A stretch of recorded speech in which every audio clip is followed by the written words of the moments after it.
Today is Sunday, December the 3rd, 2023. My name is Maggie Rivas Rodriguez. I'm interviewing Sandra Sanchez for the Voces Oral History Center at the University of Texas at Austin. Please know, Sandra, that this recorded interview will be placed in the Nettie Lee Benson Latin American Collection at UT Austin. If there's anything you don't want to talk about, you're under no obligation to do so. If there's something you really want to talk about, please bring it up, and I know you won't be shy about that. Because we are not conducting this interview in person, I need to record you consenting. So I'll ask you a series of 5 questions, and if you could please say, yes, I agree, or no, I do not agree after each one. There are 2 questions I need to ask you to make sure that you agree to them before we go on. We do want to archive your interview along with any photographs and other documentation you provide us with the Benson Latin American Collection at UT Austin. We will retain copyright of the interview and any other materials you donate to Voces. Do you give Voces consent to archive your interview and your materials at the Benson Library? Yes, I agree. Well, the photos will say border report though, right? Yes. Okay. Do you grant Voces copyright over the interview and any material you provide?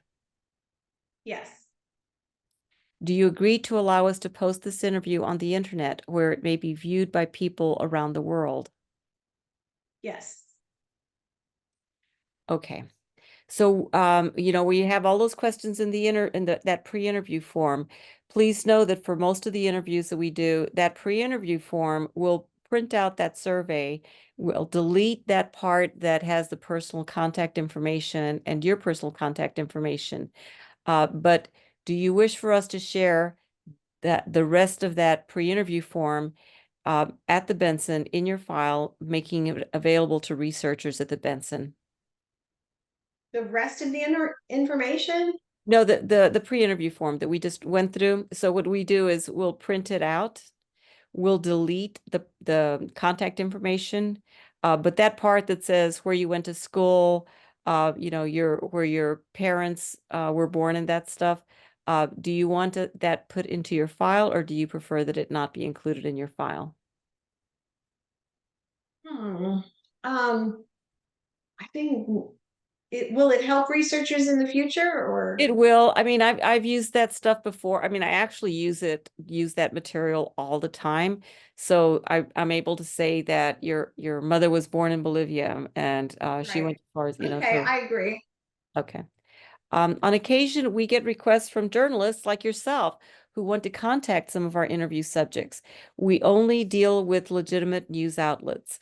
But if you consent to letting us share your contact information, your email, and your cell phone number, we would do that without contacting you first. They'll just call and say, hey, Voces gave me your contact information because I want to know more about this aspect of your life. If you say no, we won't do it. But if you say yes, then we'll have that latitude. Yeah, I agree. Okay, great. I Thank you still have to so ask permission to give anyone an interview, so great. Well, thank you so much. It's easier when someone is a journalist because you understand during well we can talk more about that later, but so we're going to talk today about the pandemic and about your experience covering the pandemic as a journalist, and I am going to pin this pin the interview there. um, um, so at what point did you realize the seriousness of the pandemic? it was the day that they declared it an international I don't remember the term, but it was I think it was like March 11th when they declared it an international You know was if they it said international crisis? pandemic? I was in San Antonio and I was at a border patrol US Customs and Border Protection conference. And there was a reception that was going to be held at the Alamo, and people were protesting the reception for it being held there. And they actually went head to head and were like on a line fighting one another. And this is minutes after they just declared it an international emergency. And so we didn't have masks. One reporter had a little hand sanitizer. And I remember, being in the middle of all these people and thinking, oh, probably not a good thing, but we are outside the Alamo, so maybe I'm not getting bad stuff. But yeah, so So how did it affect how you work, the pandemic? yeah, it really did. So I'm on the border. I'm in McAllen, Texas. I'm like 6 miles north of Reynosa, Mexico, and I cover from Del Rio, which is across from Ciudad Acuña, to Brownsville, which is across from Matamoros. And I used to regularly walk across the Gateway International Bridge to visit a camp of migrants, outdoor camp in Matamoros. And when the pandemic happened on March 20th, 2020, they declared Title 42 and they shut down, international bridges as a precaution to prevent the spread of coronavirus. Um, After that time, my company began taking extreme precautions as well, and I could no longer cross. In addition, they built a fence around this group of people that swelled to 4,000, 5,000, 6,000. They're living on the banks of the Rio Grande, and they had armed guards, Mexican armed guards, to prevent anyone from going into the camp to bring the coronavirus to them.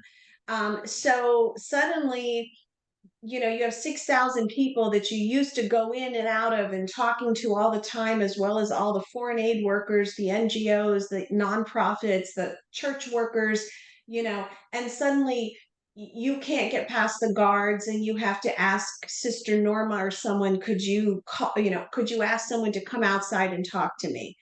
um, and so you couldn't walk past the tents and describe what you were seeing. You couldn't tell readers or viewers what was really happening to these people anymore, because you were locked out of the fence.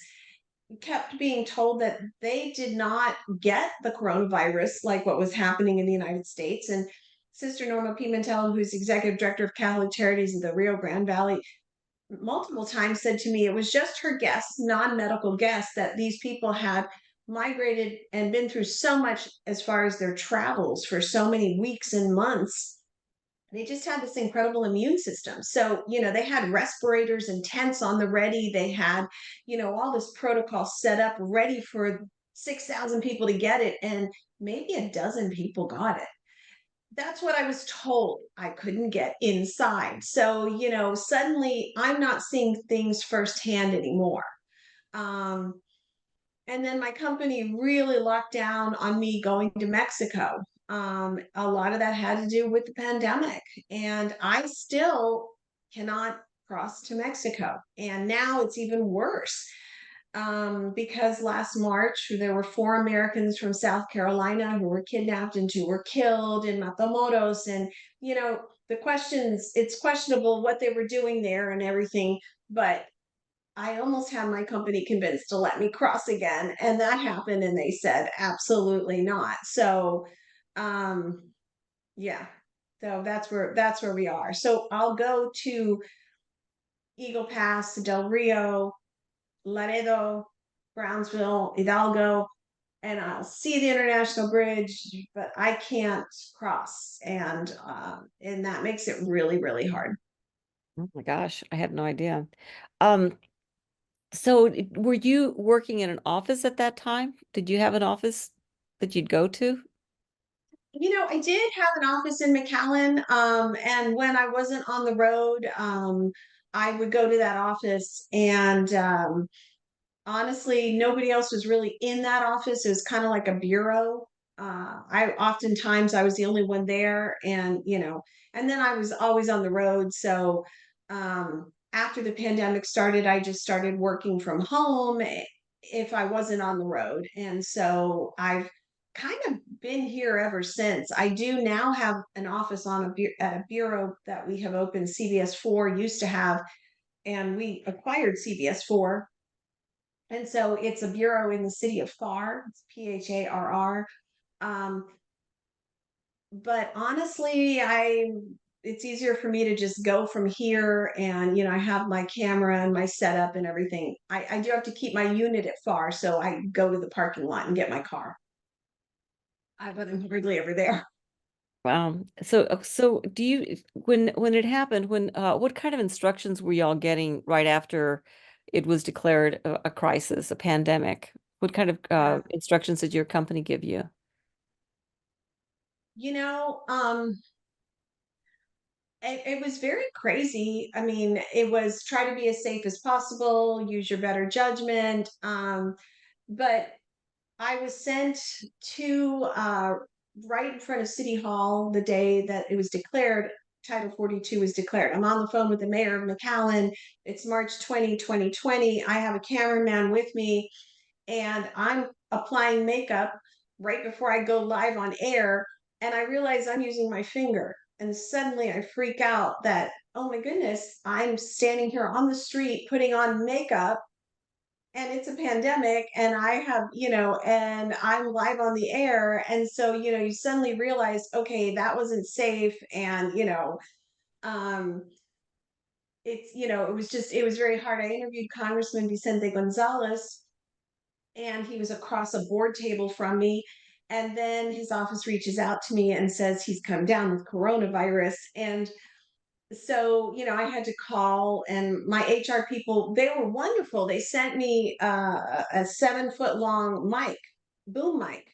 The only problem is I'm by myself. And so it's enough to operate a camera, but to hold a 7 foot long, like fishing pole, but I had put a lavalier mic on him, and I had taken the lavalier mic off of him, and he spoke into the lavalier mic, and the lavalier mic was in my equipment. And he, came down with coronavirus just hours after he gave me a private interview. So, there were things like that where you just hoped, and I didn't get it until just 4 months ago.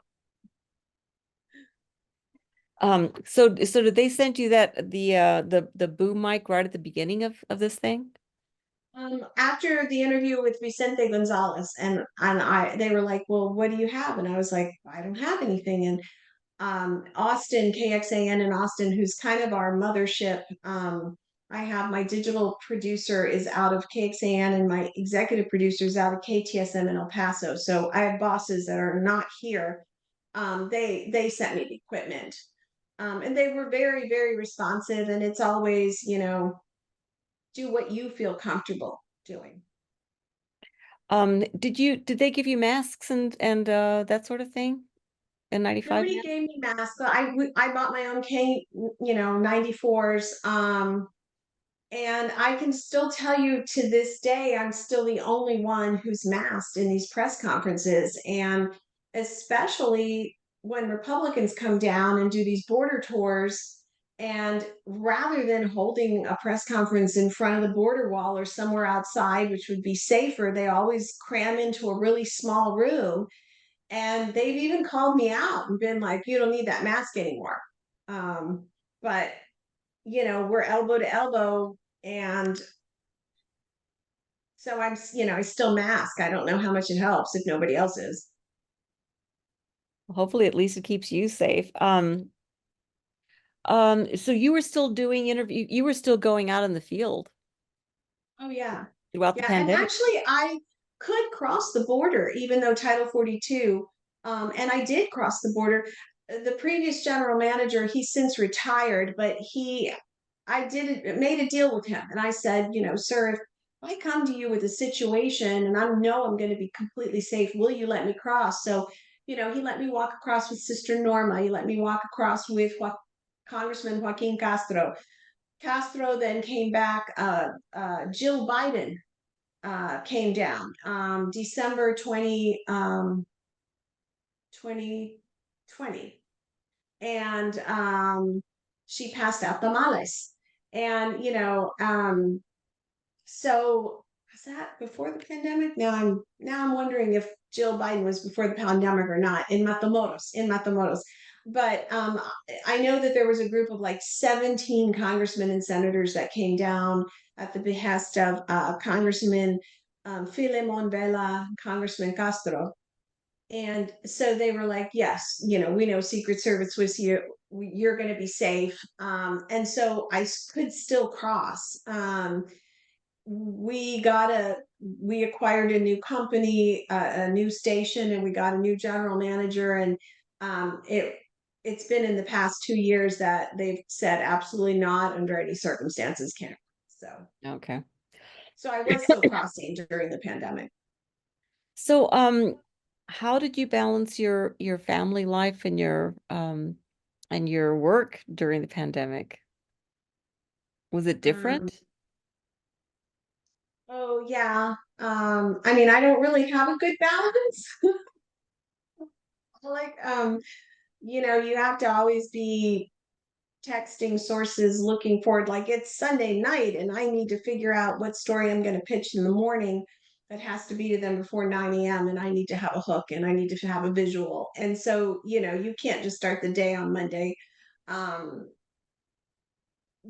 so my family understands that that's how I am. And um, right in the height of the pandemic, I drove to Arizona and did a week of reporting on the border there from Douglas on the east side to Lukeville on the west side, which is the Organ Pipe Canyon National Monument. And the good thing about that was I drove myself. So, if I went to a gas station, I would mask, obviously, but there was no airplanes. And all the stories were outside. So I felt like it was relatively safe, walking with people on the border. But yeah, no, I just picked up and went. It was 10 days total because I was there for a week and it was drive time 2 days each way. So um, So, did that's you my feel like safe? mini Arizona tour. Did you feel safe staying in hotels, pandemic wise? A little nervous, a little nervous. You see that Hilton has a strip over the says this room has been sterilized, and you have to break the strip, and you realize, you just hope for the best. No. Do you remember any particularly difficult times covering the pandemic where well, I guess that one where you were interviewing the congressman across the table and then later he comes up being positive. When was that? It was in 2020. It was early. Was might have been like May, June, like right at the very beginning. Wow. Um, there have been several times that Governor Abbott's come, um, like to the DPS headquarters, right? Which in a small room. And I find it really hard. We're all lined up in the waiting room, shoulder to shoulder, elbow to elbow to get in. And once they open the doors, we all crash in and set up. And, we're on top of one another. I mean, and they made, there was no spacing or, anything like that. And really hard to shout your question out when you had a mask. And so you'd almost feel like you'd have to remove it and say, good afternoon, Governor, and ask your question and put it back on. Um, I'm not that loud of a voice. So, screaming my question under a mask, people just couldn't hear me. So, those situations would always make me very anxious. I would rather have had all the press conferences outside, um, and hope the air would have been a little cleaner. But So is that something that you would have felt comfortable talking to the governor's office about and saying, this that I wish that y'all would do this differently? no, um, you know, unfortunately, there's not a lot of regard for us. When the Homeland Security Secretary, then Chad Wolf, came down, it was during the pandemic and it was outside. It was during the Trump administration. He was going to christen the 450th mile of border wall. So it was outside. I give him credit for that.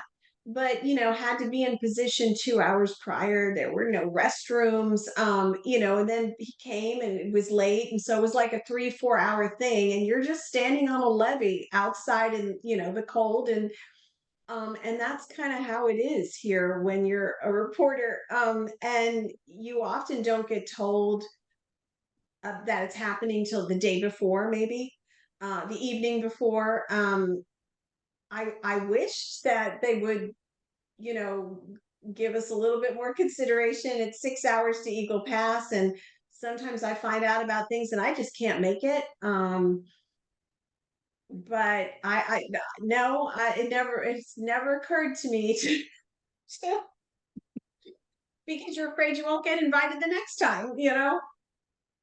Yep, absolutely. I totally understand that. Um, so during the pandemic, when there was a lot of misinformation, about vaccinations and even what caused the coronavirus. Did that present any particular challenges for you as a reporter going out in the field? Um, people would sometimes say things to me like, that you don't have to mask and the virus is a hoax. And, I did interview this family who lives near SpaceX. And we were on their dock and overlooking, like, on the Rio Grande, and there were wild horses on the other side. It was just really picturesque and beautiful, but she kept saying, you don't need that on your face. And, this whole virus thing is a hoax. And I hope you're not one of those people who got vaccinated. And, it makes you really uncomfortable. I don't ever give personal information on an interview. I try to stay straight down the middle. I try to have a good poker face. But you wonder how safe you are when you're around people who don't even believe that there's a virus that's happening. Luckily, again, the interview was outside. She kept trying to want to show me something inside her house, and I just kept saying, the lighting's better outside. Let's stay outside with the camera. So Sandra, you're like a one-man person. You go out with your camera and all your audio, everything. I am. And now I have, for the past year and a half, they got me a professional, huge TV camera and tripod and stick mic and lavalier mic, and yeah, I have the whole thing. During the pandemic, and from the beginning to for most of the pandemic, I had an iPhone 12 with a tripod and with lavalier mics and stuff. So the idea was for me to cross to Mexico. You can't take your big camera, and just film on. So it wasn't that hard. It wasn't that cumbersome. It's become a lot harder since I got all the camera equipment. Hmm. Does it shoot that much better? Pardon me? Does it shoot that much better? Is the video that much better? Mm, the editing is much better because you can edit it on Premiere. Okay. And prior to that, I was doing iMovie, and that's just not professional quality editing. So that's the difference. And you got a little SD card, and it's quick. Transmission's quick. So you edit your own packages as well? Me too. I find a Starbucks and I sit and I write a script and I cut my socks and I go in my car. I have a towel. I have actually a Tom Cruise blanket. I put it over my head in Eagle Pass 2 weeks ago, 3 weeks ago. I'm voicing my package. I read the approved script and I voice it with this, over my head so we have no echo. And the car's off, so it could be 107 degrees, and I'm inside my car. And I come out, and there are these two women just staring at me like I had been, smoking crack in my car or something under the towel, voicing a piece, but you don't know how to tell anyone that. So you just smile and wave and go back in the Starbucks and keep working. What is a Tom Cruise blanket? And my cousin said it to me. It's a blanket with Tom Cruise's picture all over it because I'm a bit of a fan. Thank you. Um, How, so when this lady is trying to tell you you don't need that mask, you don't need that mask, and I'm sure it happened more than once. How do you deal with that? How do you keep that from getting under your skin?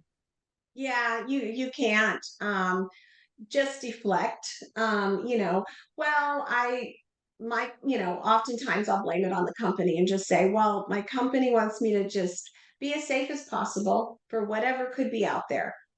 Not saying there is a virus, not saying there's not a virus, just you know, and let's just keep moving. Um, ignoring questions that you don't want to answer. You know, I cover a lot of politicians, so I think I learned from them. Good lessons. So, one of the issues is your husband got COVID. How did that affect your life, but also your work? Yeah, you know, and actually I wrote about it. I was co-authored a book and it just came out in May and it's called American Deadline. So I'll do a shameless plug. One of four co-authors and one of the chapters, and so we wrote once a month and they were missives during the pandemic of covering news deserts and it just the pandemic happened, it wasn't expected.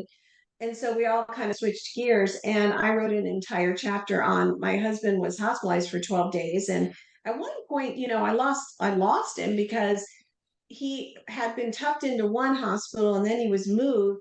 His phone wasn't plugged in, obviously. He was incoherent, he was unconscious, he was moved to another hospital. I would just kind of wait for him to call me. There was one point, I think it was almost 3 days, and I hadn't heard from him.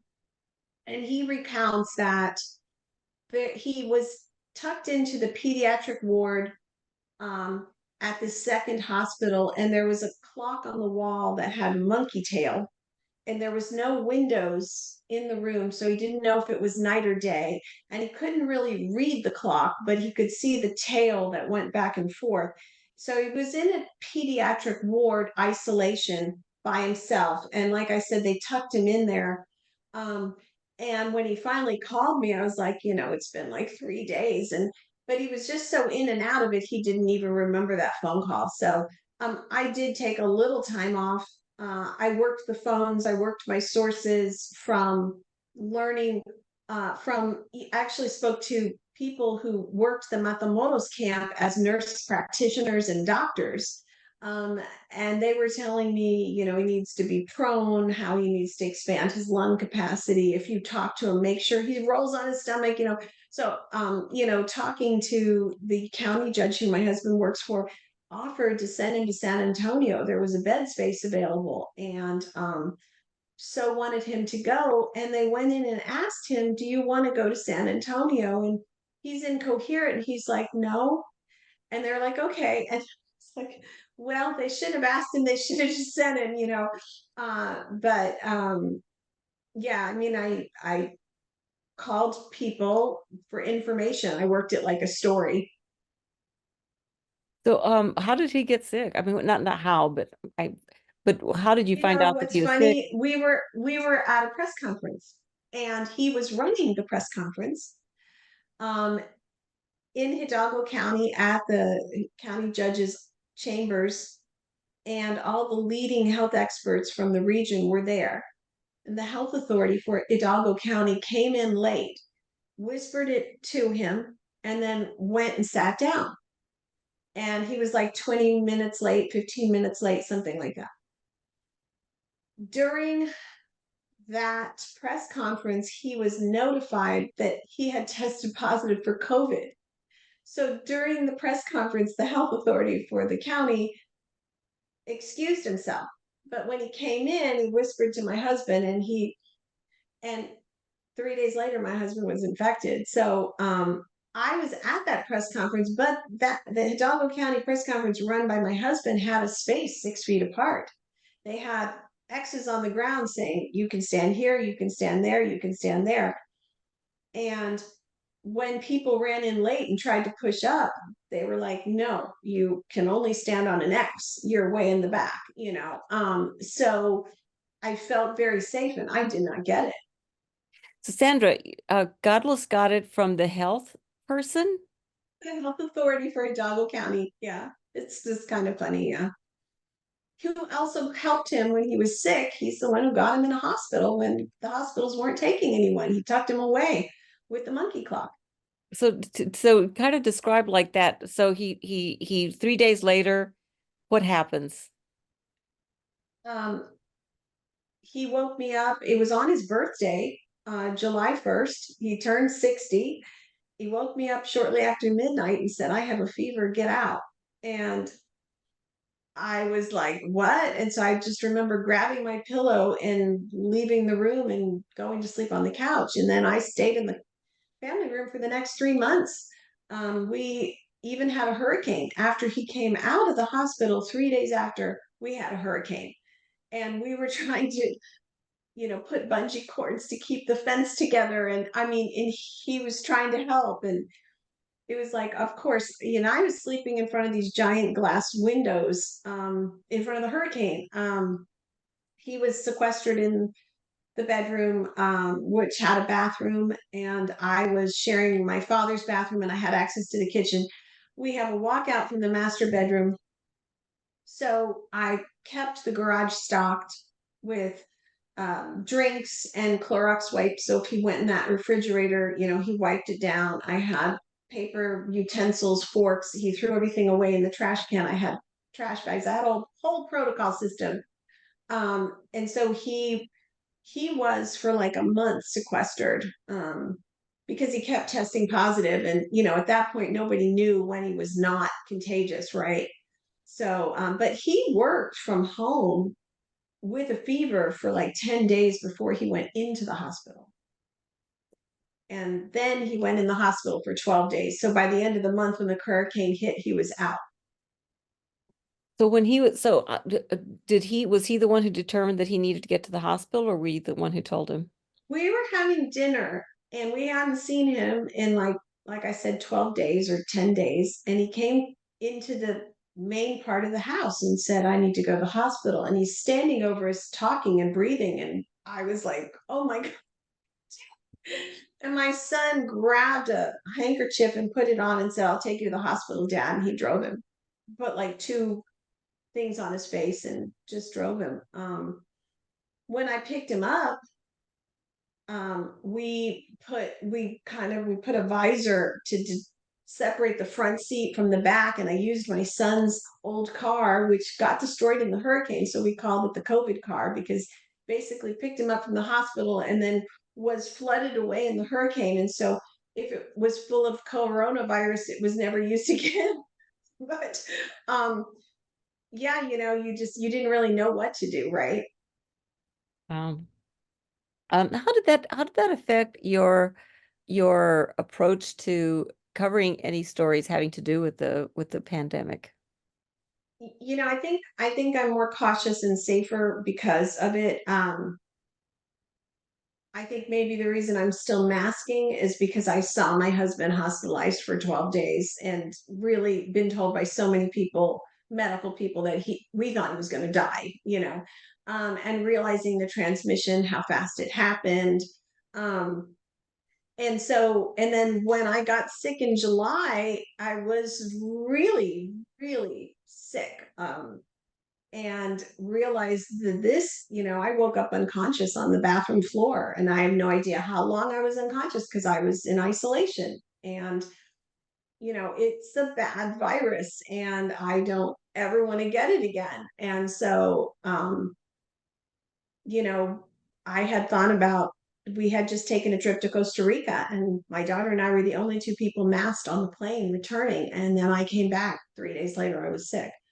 So I'm sure I got it on the plane or in the airport, but I'm still not ready to take the mask off because um, it was such a bad virus. How many days were you sick? Um, excuse me.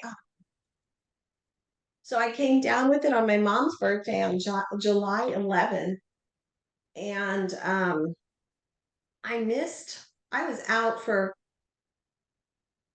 over a week. I was back in the field. I was covering a story in Laredo like 10 days later. I was cleared, but I was really, really weak. I was covering a story at the World Trade Bridge with Congressman Cuellar and the um, House Minority Leader Jeffries, or yeah, and feeling really, really, really weak and masked and afraid to be near people. But I had to keep working. So, Sandra, did you expect that the pandemic would affect Latinos as it impact the community as much as it did? Were you anticipating that? Well, yes, because my husband's involvement and he kept warning. Part of the reason is, this is a very low income area here, the Latinos here. Um, and there are many multi-generational households, and people frankly live in very small homes together, and there was no way that they could fully isolate from one another. A lot of these houses have one bathroom. And so the health authority, everyone just kept saying, groups, whole families are coming down with it. And it's a culture, somebody dies and they were still holding funerals when they weren't supposed to hold funerals. But a part of me understands that, they needed to say goodbye in the way that they needed the proper closure. But unfortunately people were getting infected at funerals, and just didn't have the means, the location to properly isolate, and in some cases the education to understand. um, so my family was very lucky to have the house that we have that allowed us to isolate, but a lot of people here on the border didn't. So kind of like, I'm sure this was not anything that surprised you, that the area that you come from is low income, and educational attainment is low. So that part of it you understood, but is there anything that kind of changed the way you see the Latino community the and the difficulties it faced as a journalist, that made you understand something in a different way or at a different level? um well, you mean like something that surprised me? Well, just kind of like, did you have any kind of like aha moments? Like, because everybody knows Latinos have a lower educational attainment, have higher poverty rates. Uh, but for some people, it's kind of like looking all of a sudden seeing this is what it means. This is kind of all the relations between the connect the dots things between this is why this is. Did you have any of those? What I discovered was that the community was a lot more Republican than I knew. And it kind of was concrete evidence, because they were very anti mask, anti vaccine. We had always been told that, the ruling class here is the rich people here. All say they're Democrat, but it's only a Democrat in name. I mean, but to their core, their values, were very conservative and Republican, and they really objected to the sanctions that were in effect, put in effect when their state of emergencies were called. The businesses that were closed, you know, and since the pandemic, this area is much redder, and even flipped, Texas Congressional District 15, which includes where I am now, is a Republican Congresswoman, Monica de la Cruz. And it's the first time 15's ever been Republican. And Texas Congressional District 34 on the Gulf Coast, there was a special election when Philemon Vela, Democrat, longtime Democrat, stepped down during the pandemic, and Mayra Flores, a Republican, won the special election, held the seat for about 4 months, but lost in the uh, regular election. So I guess yeah. And now she's running again. She's announced she's running again. Honestly, this area is a lot more Republican, and that really, I think, came out as a result of the pandemic. People were no longer afraid to hide their beliefs, and that's what they believe. That's um, but it was evident, and they were very upset that these things were imposed upon them. They felt like businesses shouldn't be closed, and they should have the right to do what they wanted to do. Interesting. I'm glad you brought in the political angle, because I think that that's something that that I hadn't anticipated looking at, but I do think it's an important aspect of this. Um, so as far as it's kind of clear to me that you're where you're coming from is your husband had COVID, you nearly lost him. You live in a multi-generational household. So you take the pandemic, you took COVID-19 very seriously. And the Republican president and the Republican governor were not taking it as seriously. So how do you remain objective as a journalist when your personal experience is at odds with what's going on at the state and federal levels? Um, Literally, metaphorically, you just wear a mask. You just mask your emotions. You continue to wear a mask even though they say nobody can make you wear a mask. And you just keep writing straight down the middle. I just try to do things that I believe are safe. um, uh, I don't know. When you're in the field, it's like guerrilla warfare. Everything happens so fast. Everyone always says on the border, life on the border, a day on the border is like a week somewhere else. It's true. Um, you know, for instance, remember the little girl Valeria and her father who died trying to cross the Rio Grande from Matamoros. That was during the pandemic. We were all over in Matamoros with a group of congressmen and senators, and we're all standing by this cross with Valeria's name. And we're all shoulder to shoulder on the banks of the Rio Grande. And we're outside, so we think we're safe, but we realize maybe we don't have our mask on tight. In the moment you're just reporting a story, and you don't have time to think about you or that. You've got a deadline, you've got producers, you've got a package to send in, you got a script to write, you got to find a way to transmit, and you don't think about you. Okay. Do you, I'm going to stop it there and then we can talk for just a couple of more minutes. Sandra, is there anything I haven't asked you that I should have asked you about your experience covering the pandemic and living through the pandemic? One other instance that was really interesting was September of 2021. I covered the 15,000 Haitians that were under the bridge in Del Rio. And I actually had got a tip from someone, and it's weird. Like, I go in the field, a lot of what I do is instinct. I wouldn't say I'm that smart of a person. I'd say I just listen to my gut a lot, and just end up driving places or going places. I just had a feeling the bridge was going to be hot. I had a feeling the bridge was going to close that day.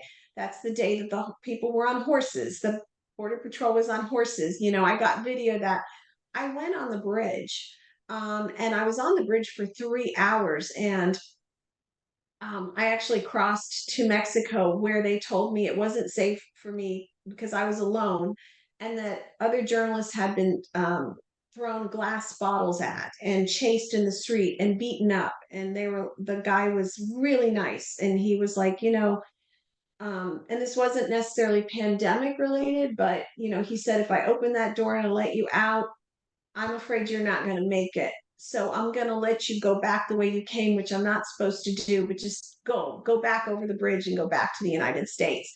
Um, and, that was a really nice moment that somebody recognized that a journalist in the field, I could have been hurt, right? So I just stayed on the bridge filming for hours and hours. And I was thirsty. Frankly, I had to use the restroom, but there were none of those facilities.